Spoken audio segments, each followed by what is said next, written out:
Всім привіт, привіт. Сьогодні розкажу вам, хто такий Володимир Великий.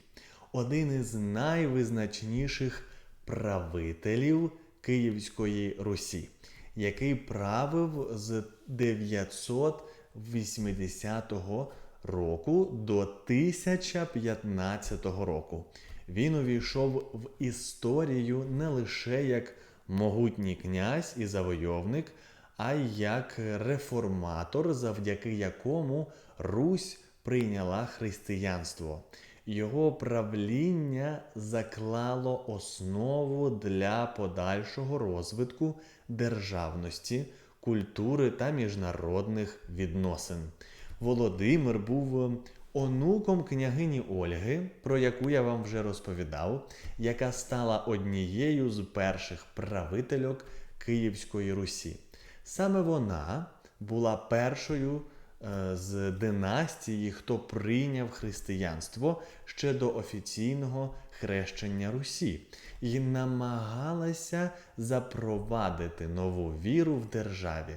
Однак у той час язичництво залишалося надто сильним, і її релігійні реформи не були підтримані повністю.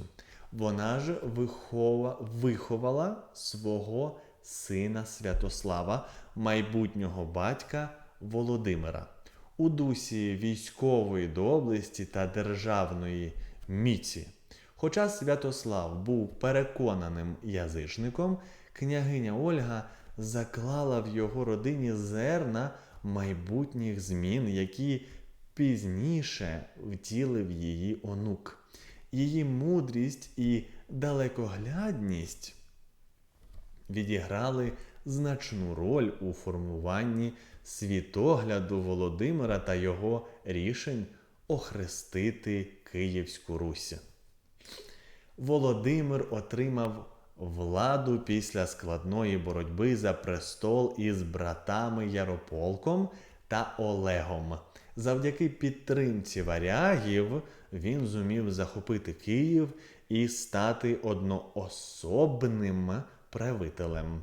На початку правління він активно розширював території Русі, підкоривши радимічів, в'ятичів, білих хорватів і теверців.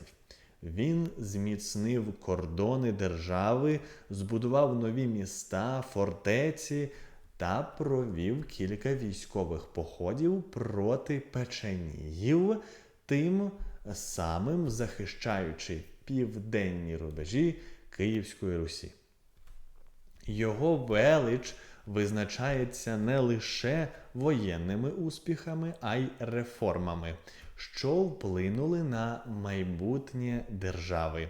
Володимир зумів об'єднати розрізнені племена та створити централізовану владу, яка сприяла розвитку торгівлі, ремесел і культури. Саме завдяки його правлінню Київська Русь стала потужною європейською державою. До прийняття християнства Володимир намагався реформувати язичництво, зробивши його більш організованим. Він звів пантеон головних богів, серед яких Перун, Дажбог, Стрибог, Хорс та Макош. Проте ця реформа не змогла об'єднати всі племена, оскільки кожне мало своїх богів і традиції. У 988 році Володимир прийняв християнство і зробив його державною релігією Київської Русі. Він охрестився у Візантії, одружився з візантійською принцесою Анною і наказав охрестити всіх мешканців Києва. Літописи описують хрещення як масштабну подію. Після того, як князь Володимир прийняв християнство, він наказав зруйнувати язичницькі капища, а ідола Перуна скинути в Дніпро. Потім він зібрав усіх мешканців міста на берегах Дніпра та Почаїни, це теж річка, і оголосив, що вони мають прийняти нову віру. Люди заходили у воду цілими родинами, а священники, привезені з Візантії, читали молитви та здійснювали обряд хрещення, занурюючи їх у воду. За переказами, князь Володимир стояв на березі і спостерігав за цим процесом. Вода Дніпра стала своєрідною купіллю, де очищалася вся держава, приймаючи християнство. Після хрещення Києва подібні обряди почали проводити й в інших містах, хоча в деяких регіонах населення чинило опір. Незважаючи на це, християнство поступово охопило всю територію Київської Русі, витісняючи язичницькі вірування. Ця подія не лише визначала духовний розвиток, а й зміцнювала її зв'язки з європейськими державами. Прийняття християнства мало як релігійний, так і політичний характер. Християнська віра сприяла зміцненню влади князя, об'єднувала народ, а також полегшувала дипломатичні відносини з Візантією, Болгарією та іншими європейськими державами.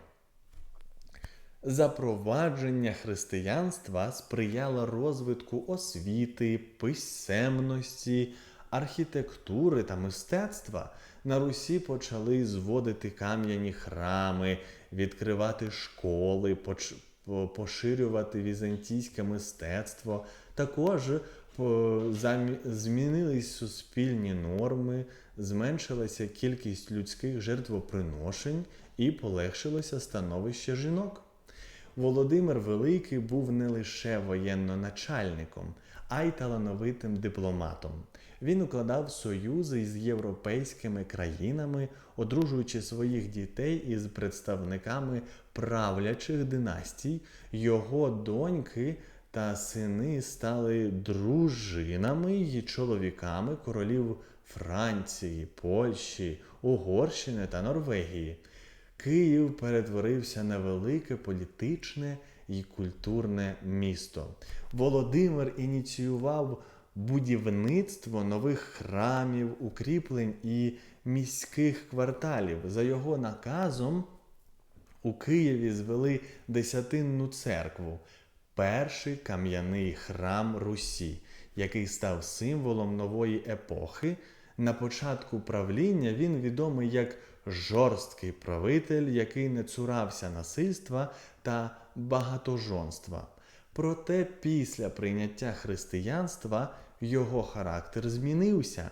Він почав піклуватися про сиріт, нужденних, запровадив роздачу їжі для бідних і став більш милосердним у своїх рішеннях.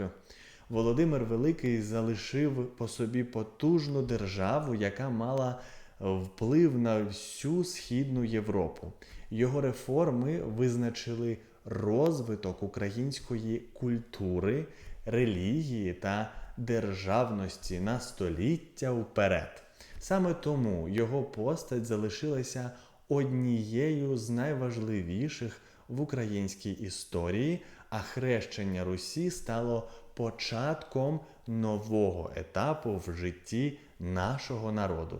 Цікаво, що Володимира канонізували як святого, і сьогодні його пам'ять вшановують як у православній, так і в католицьких церквах і традиціях.